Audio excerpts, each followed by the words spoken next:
Okay, so here I am with my porta cable jig again. I'm about to make pocket hole. So the one thing you need for pocket holes is a pretty good drill.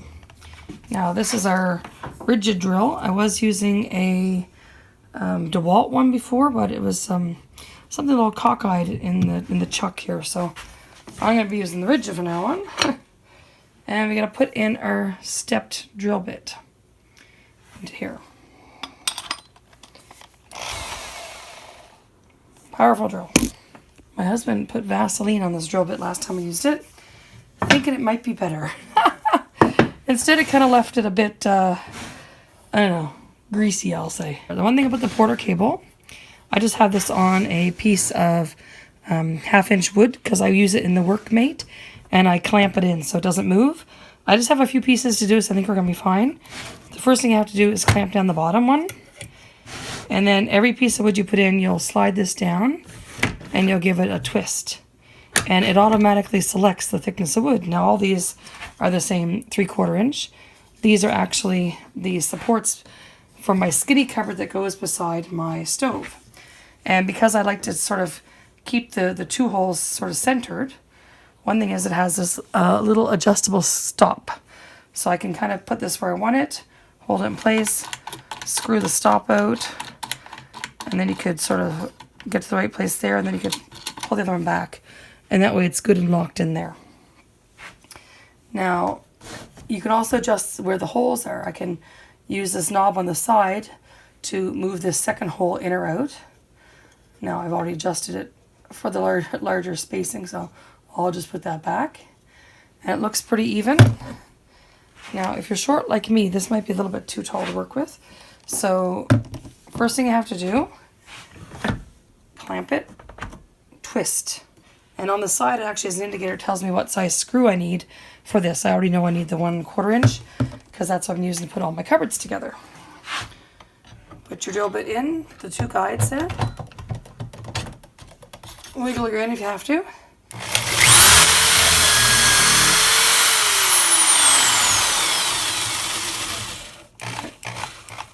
I usually have my vacuum attached to this at the other end. It helps collect the dust. But for the purpose of the video, I won't put that on right now. And we do our second hole.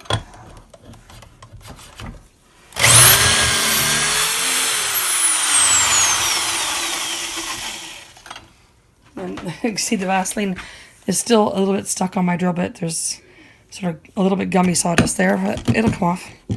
So that's how that worked. Maybe I will put my vacuum on now just to get the dust. It actually has a great vacuum attachment for our little tiny shop vac hang-on. This little guy, it's sort of like the perfect little size. Has your regular hose attachment. Over here you can see that I can just attach it right in there in the front. So I'll do that, and it doesn't like twist or anything, but I haven't had any trouble with it coming out. Of course, if your hose is bent in such a position it would normally yank out, that might be a problem.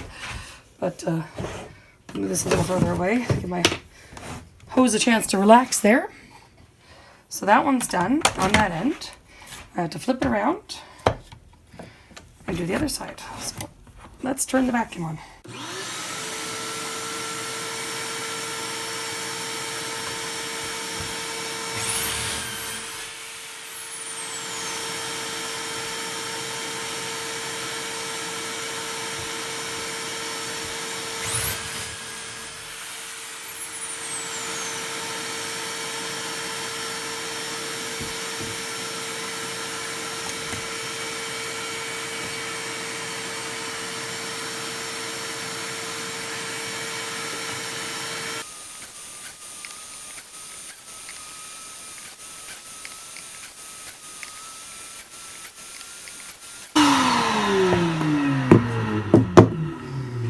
Now for my supports, I like to take,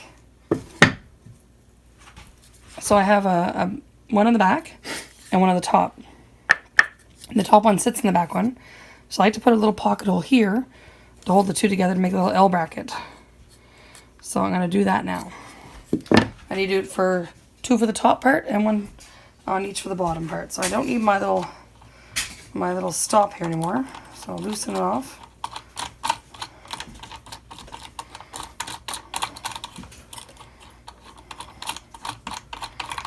It just slips out of the way. So I'll put that sort of in the middle there. Sorry, not the middle. Let me go off to one side here. There. Pick this hole.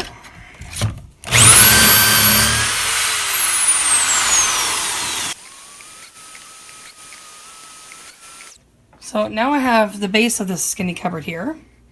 I need to put pocket holes down each side on the back side. If it's inside the sides of the cupboard. So I determined that this is going to be the good side, and I just need to go down both sides. So if you want to, you can prop this end up, or because this clamp is actually so good, I felt I just have to lock it in place with this, and it stays up all by itself. You could put a support there, but the board just stays up by itself. You can see there, it stays up by itself. So I'll put 5 down each side.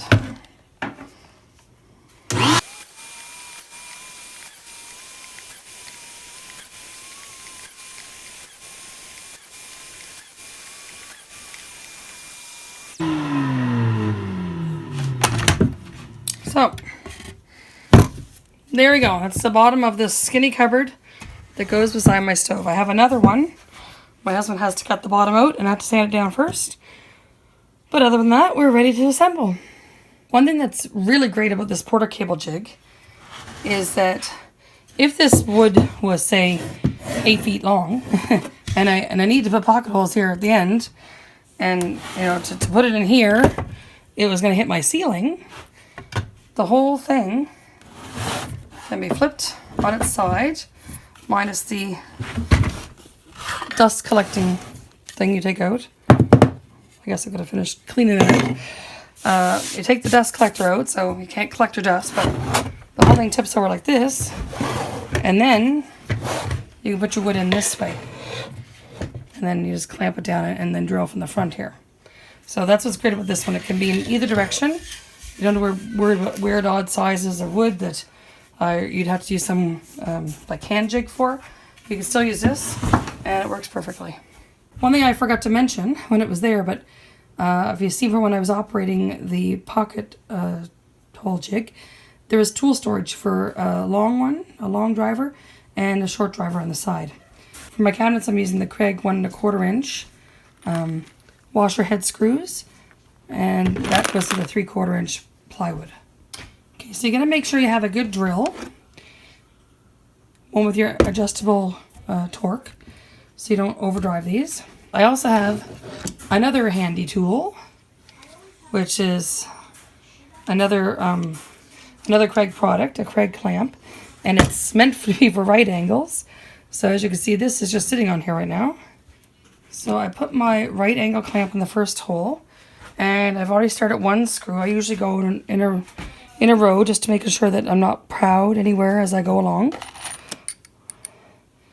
Now I feel like this is a little in, so I'm going to push it out from the inside as I go.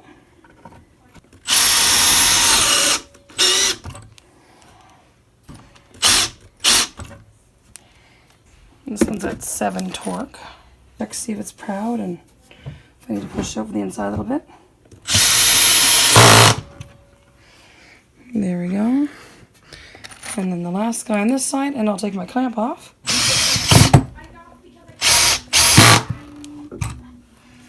There we go. And now I'll take off my clamp. I'm going to be careful. When you take off your clamp, sometimes you can have blowout here, because I can even feel it's raised. So just undo it as gently as possible and then pull that part out. So try to get this part off first and then pull this part up. Because I've had it where it took off a layer of the plywood here. Just gotta be a little careful. I find the clamp is just a bit too big for this pocket hole.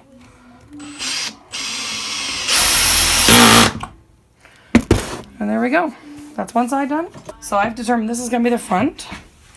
And because that's gonna be the front, the back where all my supports go is over here. Now I have some that have the hole in the middle. So 2 of these per cabinet.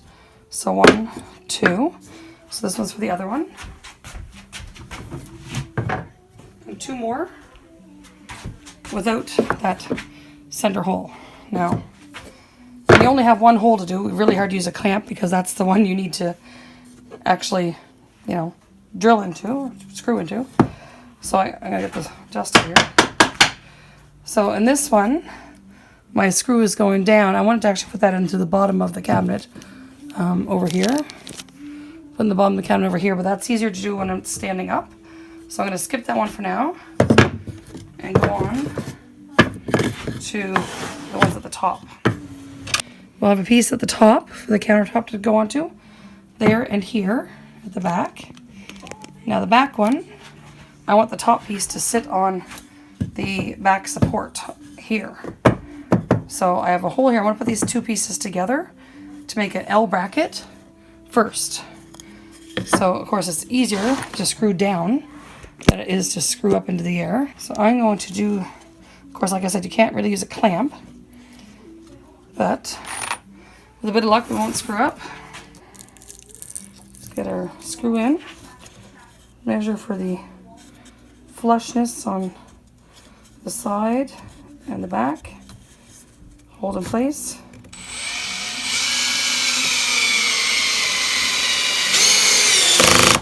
There we go. 1 L bracket. This is going to be the back part. So I need to take these 2 and put them down in here. So because I have 2, I can use my clamp again. Clamping 1. So of course I do it off the counter itself. So you just gotta make sure that you're flush here and flush here on both sides. So just start your clamp here. Start squeezing it up and make sure it's perfect.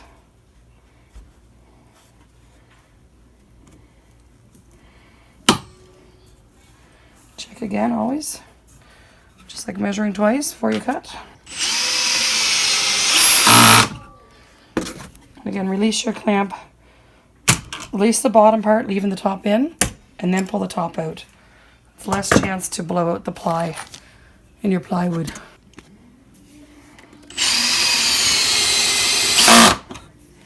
There, and now I can go and right around the back, do that side.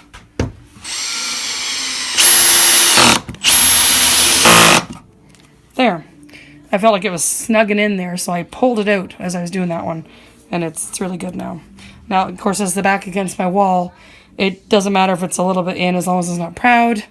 We're good. Because as I've learned, even though we've redone all the walls, none of them are actually completely flat, plumb, any of those great things. There, so let's do the front one now. And we'll do the, not that way, that would be the wrong way. We'll do it the same way. Again, this is where the countertop will sit on top of this. So I'll start the clamp in. Check the front. Make sure it's not proud. I don't want my countertop to be bumpy. Flat there. Give a little pressure and squeeze.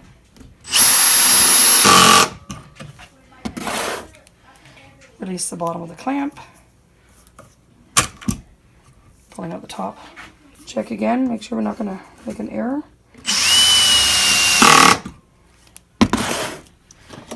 And there we go. Now, I'm going to flip it over because it's hard to, you know, put the screws in going up. And since I'm at this end, I'll do these ones first.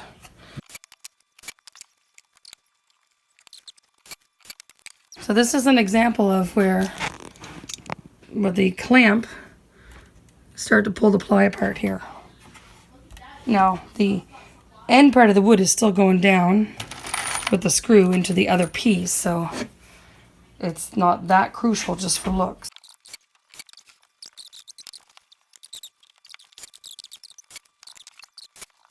One last piece. We have our last support piece. Hopefully it isn't too tight to get it in there. I need a hammer to get it in there. Try this. This is the going down. Okay. None of my pieces fit well. So what I'm going to do is just back off this last screw. short of going out and cutting it again. Okay. Hopefully that gives me enough to get my last piece wedged in here. There we go, just enough. Oh, very, very tight fit. Oh, wow. There we go, wow. If I put that last screw back down, I don't even need to screw this one in. Okay. I don't think we need to clamp this one. Just make sure it's flush. There we go. The cabinet is tout fini. There we go. That little skinny cupboard will go on the left side of my stove. Right there.